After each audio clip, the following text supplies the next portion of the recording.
Hello students, today we will start new chapter electromagnetic induction. Okay इसके पहले वाला एक चैप्टर था हमारा magnetic effect of electric current. Okay उस चैप्टर में हमने क्या देखा था, सी मैग्नेटिक इफेक्ट या magnetic field due to electric current. So when we pass electric current through conducting wire through conductor, okay, magnetic field produced around it. That means by using current electricity we produce magnetic field. हमने उस chapter में electricity से या electricity का use करके हमने क्या produce किया था, magnetic field. Now thinking was there, is it possible to produce electricity by using magnetic field. फिर ये सोचना शुरू हो गया कि भाई मैग्नेटिक फील्ड का यूज करके हम लोग इलेक्ट्रिसिटी को जनरेट कर सकते हैं क्या. तो उसके लिए फिर साइंटिस्ट फैराडे, हेनरी, उन्होंने कुछ एक्सपेरिमेंट्स किए. उसमें से एक एक्सपेरिमेंट था bar magnet and coil experiment. तो see he took, suppose this is bar magnet NS and a coil is there. To that coil a sensitive galvanometer is connected, okay, and these two magnet and coil placed near to each other.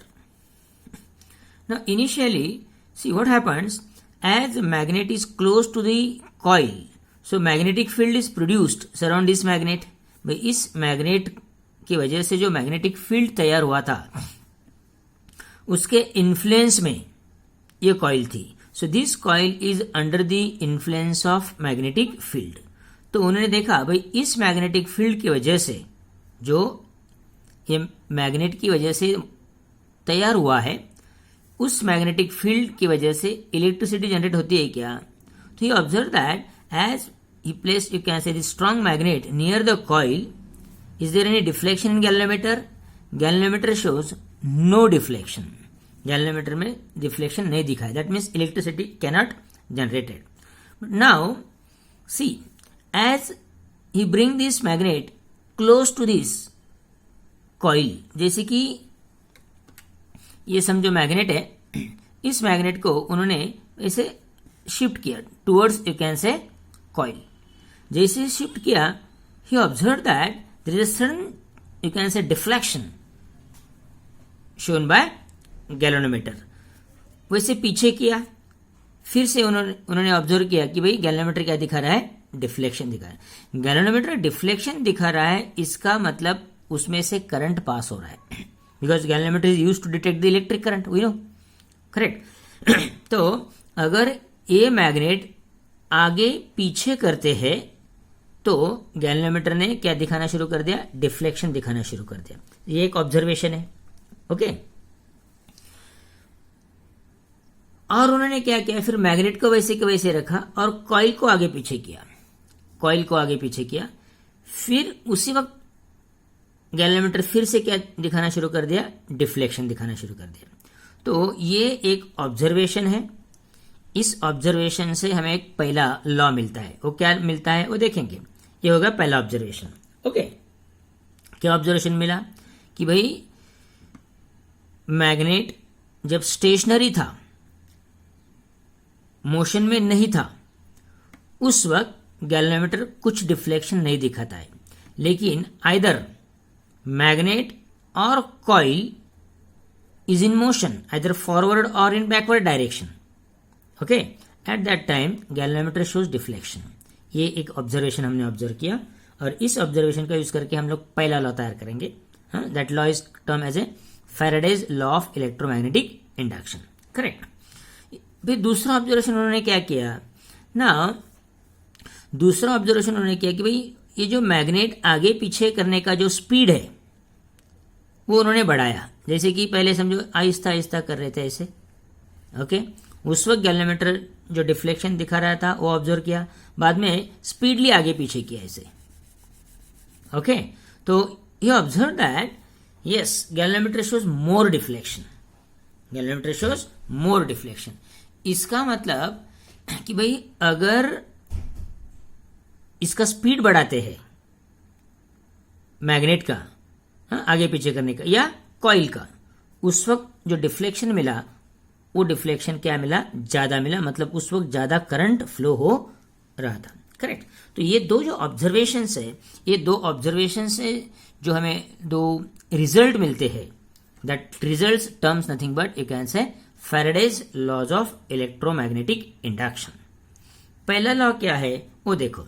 पहला observation क्या था हमारा, जब magnet stationery था, magnetic field था, ये coil under the influence of magnetic field थी, लेकिन फिर भी गैल्वेनोमीटर कुछ नहीं दिखा रहा था।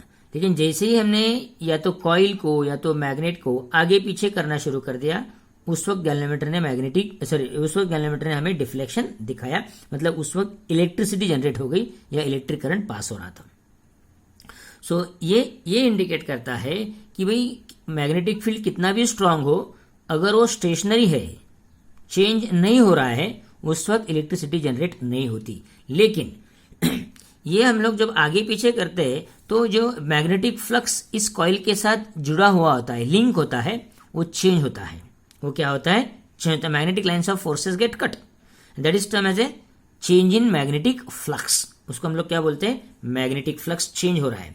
तो जब कभी मैग्नेटिक फ्लक्स चेंज होता है कॉइल्स के संबंधित, तो उस वक्त उस कॉइल में ईएमएफ, इलेक्ट्रोमोटिव फोर्स, ईएमएफ क्या होता है, ट्रांसफर होता है, इंड्यूस्ड होता है, एंड उसकी वजह से उसमें से इलेक्ट्रिक करंट पास होना शुरू हो जाता है। तो स्टेटमेंट है पहला लॉ का, whenever there is a change in magnetic flux associated with the coil या एसोसिएटेड विद द सर्किट, इसको सर्किट भी बोल सकते हैं हम लोग। Whenever there is a change in magnetic flux associated with a coil or a circuit, an EMF is induced in that circuit or EMF is induced in that coil. This is first law, that is termed as a Faraday's first law of electromagnetic induction. साध्या भाषेमध्ये जेव्हा केव्हा magnetic flux, कॉइलशी संबंधित magnetic flux बदलेल, त्यावेळेस कॉइलमध्ये किंवा त्या सर्किटमध्ये ईएमएफ ट्रान्सफर होतं आणि त्याच्यामुळे आपल्याला इलेक्ट्रिक करंट किंवा इलेक्ट्रिसिटी मिळते. So whenever there is a change in magnetic flux associated with a coil and EMF is induced in that coil और इन दैट सर्किट. ये होगा हमारा पहला लॉ. दूसरा लॉ जो है, ओके, दूसरा लॉ जो है वो है, दूसरा ऑब्जर्वेशन हमारा क्या था, जिस वक्त हमने आगे पीछे जो मैग्नेट कर रहे थे या कॉइल कर रहे थे उसका अगर स्पीड बढ़ाते हैं, उस वक्त हमें गैल्वेनोमीटर ज़्यादा डिफ्लेक्शन दिखाता है.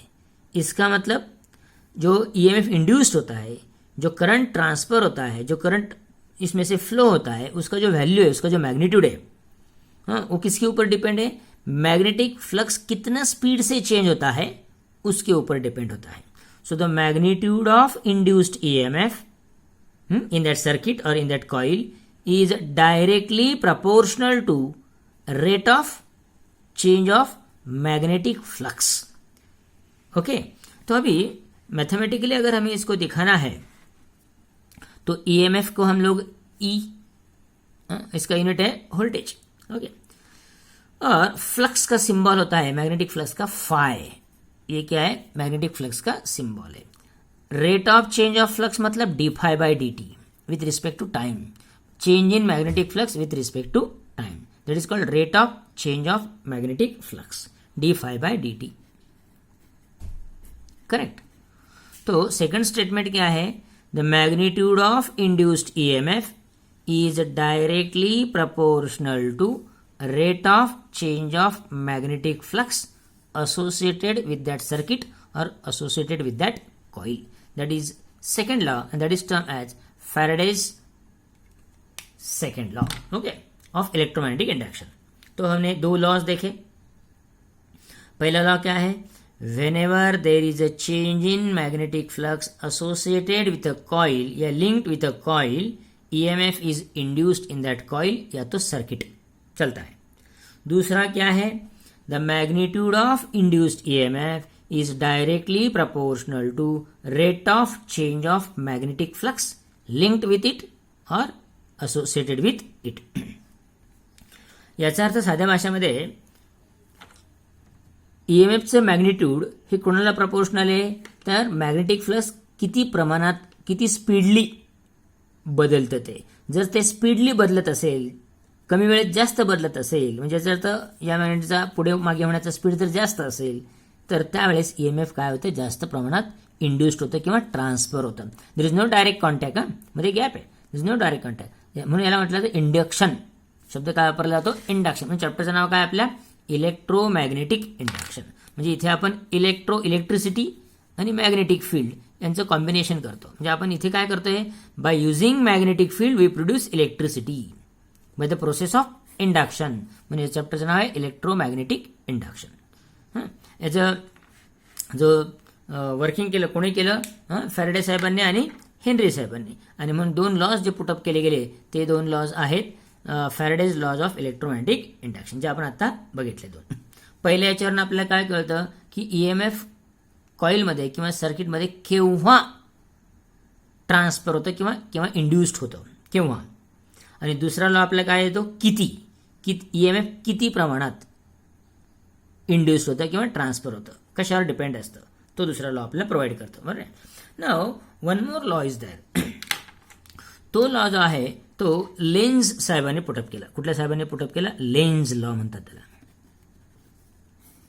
That is term as A Lenz law. It gives direction.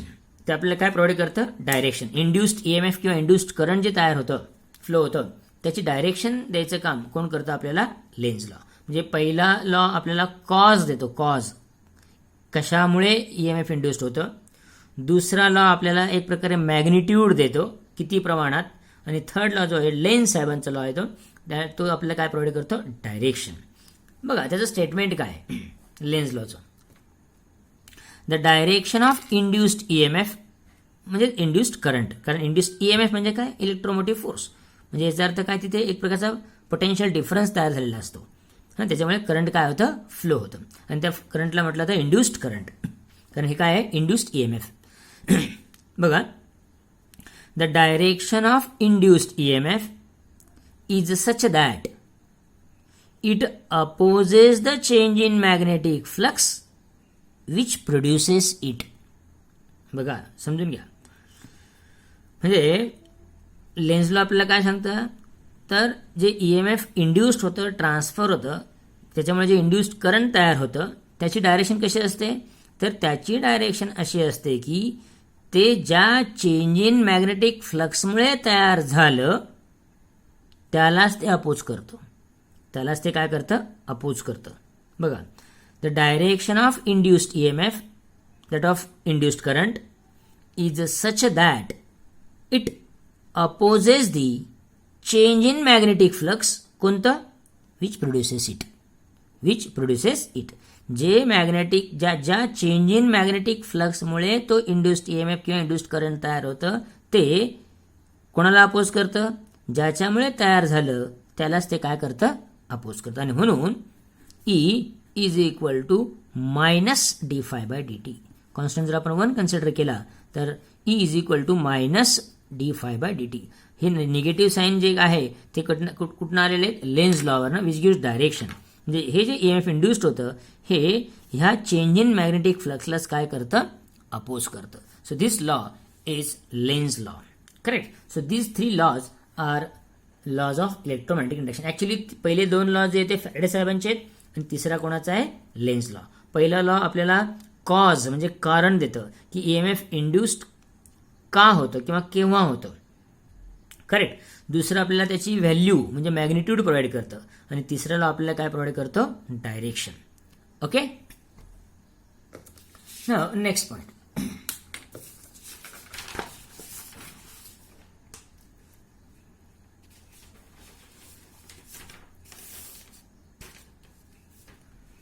तुम्हाला एक या नोट्स आहेत, हे बघा. इंट्रोडक्शनच्या अंडर काही पॉईंट्स मी लिहिलेले आहेत. त्याच्यानंतर हा Faraday's laws of electromagnetic induction, हा फर्स्ट लॉ आहे. whenever there is a change in magnetic flux associated with the coil किंवा associated with the circuit and EMF is induced in coil किंवा in circuit. The magnitude of induced EMF produced in the circuit is directly proportional to rate of change of magnetic flux associated with it. E is proportional to d phi by dt, constant K. त्याच्यानंतर n number जर turn असेल तर आपण त्याला काय नंतर घेतो, n घेतो, हे मायनस साइन. याला फ्लक्स रूल असं पण, फ्लक्स म्हणजे कोणतं, मॅग्नेटिक फ्लक्स रूल असं म्हटलं. हा तिसरा लेन्झ लॉ आहे. Okay. The direction of induced current किंवा induced EMF is such that it opposes the change in magnetic flux which produces it. So this is the reason why negative sign is there. ही जी negative sign आहे हे त्याच्यामुळे झालेलं आहे. आता पुढचा पॉईंट बघू. आता छोटे छोटे पॉईंट्स आहेत, descriptive point. Okay, will see one by one.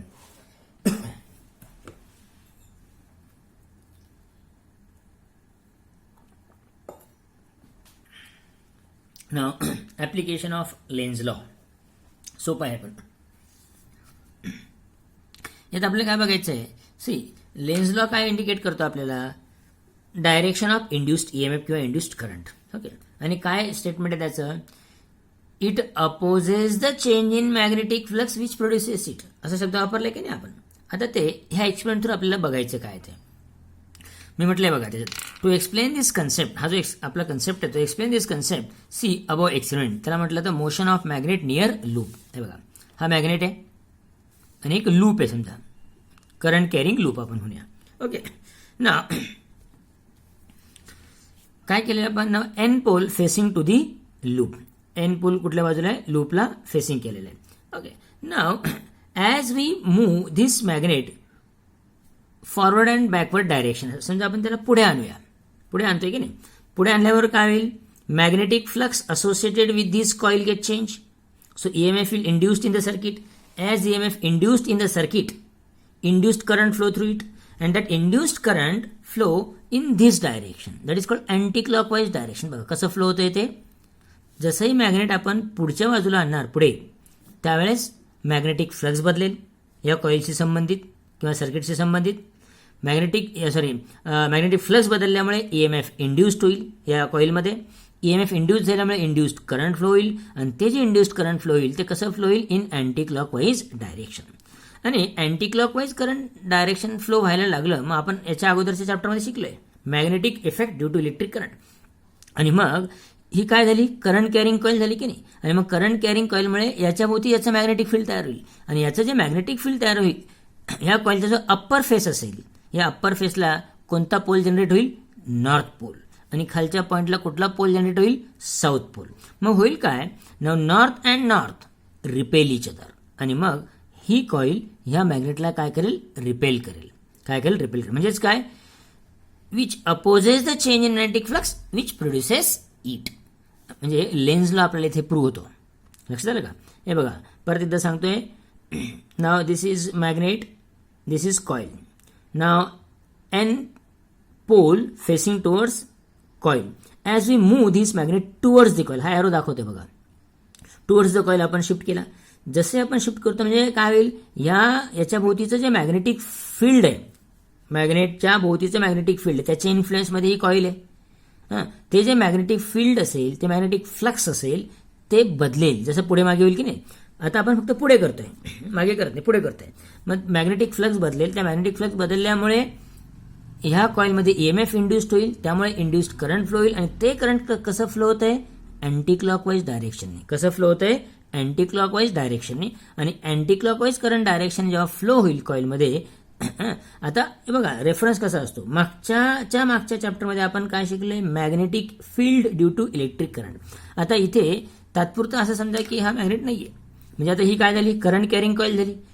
Current carrying कॉईलमध्ये काय होईल, अँटी क्लॉकवाईज डायरेक्शन असताना अप्पर पार्ट जो असेल कॉईलचा, तो नॉर्थ पोल म्हणून बिहेव करत असतो, आणि लोअर पार्ट काय बिहेव करतो, साऊथ पोल. मग हा अप्पर पार्ट नॉर्थ पोल आहे, towards you can say what, magnet. मग मॅग्नेटचा पण कुठला आहे, नॉर्थ. आणि नॉर्थ कॉईल रिपेल होईल. म्हणजे ह्या चेंज इन मॅग्नेटिक फ्लक्समुळे EMF इंड्यूस झालं, त्यामुळे इंड्यूस करंट तयार झालं. त्या इंड्यूस करंटमुळे मॅग्नेटिक फील्ड तयार झालं. तेच मॅग्नेटिक फील्ड ह्या मॅग्नेटिक फील्डला काय करतंय, रिपेल करतंय. So which it opposes the change in magnetic flux which produces it. That is application of Lenz law. हे थोडक्यामध्ये ह्या पार्टमध्ये इथे मी व्यवस्थित असं लिहिलेलं आहे. ओके, नोट्समध्ये. करेक्ट. सो आणि ह्या लेन्झ लॉला काय म्हटलं आता, this Lenz law is a can say consequence of law of conservation of energy. त्यालाच काय म्हटलं, Lenz law is a consequence of law of conservation of energy. आता पुढचा छोटासा एक परत पॉइंट आहे, Lenz law and Faraday's law correlation. त्यांचं नेमकं रिलेशन कसं आहे ते आपल्याला बघायचं आहे. बघा, Lenz law and Faraday's law correlation. Now we know Faraday's law. According to Faraday's law, what is that? Magnitude of induced EMF is directly proportional to what? Rate of change of magnetic flux. Correct? This d phi by dt. मग Lenz law काय आपला direction सांगतो, त्यामुळे इथे sine काय येतं तुमचं, minus. E is equal to minus D phi by dt. आता मॅग्नेटिक इंडक्शनची जी डेफिनेशन आहे, मॅग्नेटिक इंडक्शन काय असतं, magnetic induction is a strength of magnetic field. त्याला आपण काय म्हणतो, strength of magnetic field. That is a magnetic flux per unit area. That is magnetic flux per unit area. Phi by A. B is equal to phi by A. मग phi किती येईल, BA. Phi किती येईल, BA. Put this value here. He value आपण इथे टाकूया. काय होईल ते, E is equal to minus d by dt. Phi ची व्हॅल्यू काय, B dot A. That is it is also vector. आणि A काय घेतोय आपण, एरिया वेक्टर घेतोय. A काय घेतोय आपण, एरिया वेक्टर. बरोबर आहे, yes. Minus mod of A bar DB bar by dt. आता याच्यामध्ये लक्षात घ्या, मॉड ऑफ ए बार आहे, मॉड्युलस घेतल्यामुळे काय झालं, हे पॉझिटिव्ह झालं. बरोबर आहे. DB bar by dt already काय असतं तुमचं, पॉझिटिव्ह. Both R positive. मग आता हे जर दोन्ही पॉझिटिव्ह असेल तर आपल्याला जर वरचं इक्वेशन जर जस्टिफाय करायचं असेल, तर ते जस्टिफाय करताना ई आपल्याला ईची व्हॅल्यू, ईचं हे कसं असेल sign, it must be negative. म्हणजे एक प्रकारे हा पॉझिटिव्ह हा पॉझिटिव्ह, म्हणजे अल्टिमेटली हे निगेटिव्ह साईन कुठल्या बाजूला जाईल, इकडे. म्हणजे याचा अर्थ, सो टू जस्टिफाय इक्वेशन 1 म्हणजे हे पॉझिटिव्ह हे पॉझिटिव्ह आणि हे इक्वेशन जर आपल्याला जस्टिफाय करायचं असेल तर ई कसा असेल, निगेटिव्ह. म्हणजे याचा अर्थ काय, its direction is opposite that of magnetic flux which produces it. Okay, म्हणजे यांचं फक्त रिलेशन डायरेक्शन वाईज ज्याला म्हणूया ते दाखवायचा प्रयत्न या इक्वेशनमध्ये केलेला आहे. ओके, पुढे आता 5 काही छोटे पॉईंट्स आहेत, ते आपण पुढच्या व्हिडिओमध्ये बघू.